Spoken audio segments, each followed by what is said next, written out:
Hi, Bob Moore again, emailhomes.ca, talking about the BRRRR process. Video number 2, you found your realtor. So this is somebody who understands investor properties, knows what to look for, knows what all the city requirements are to do what you want to do. In my case, we take homes like this one, which is a bungalow. There are 2 floors, more or less the same square footage, and that's what we're going to turn into a duplex. So I know what those requirements of the city are. I know that they're going to be looking for a certain ceiling height, they're going to be looking for square footage, the size of the pipe that comes in for water, how many exits there are, and if there aren't enough, can we create them? Is there enough light in the lower unit especially, or do we need to add windows? Things like that.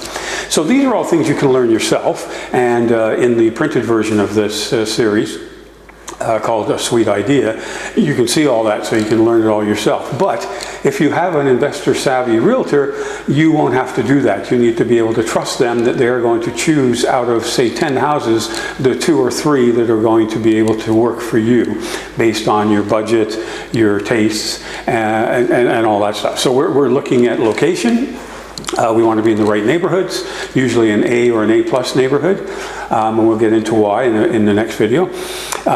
We want to make sure that whatever deficiencies the house has, that we can rectify those without spending too much money.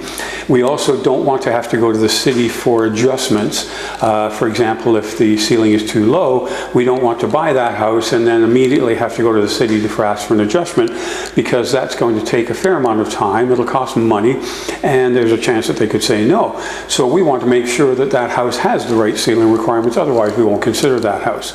So that's the next step. We want to buy the proper house. We buy bungalows, we buy raised ranches. They're a little bit newer and more expensive, but the downstairs units are usually semi-finished, the windows are bigger and above grade, so they make for nice bright units, but they are more expensive.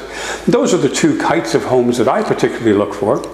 Other investors look for old century homes downtown, different kind of requirements, and something I don't really like to get into, but it is possible.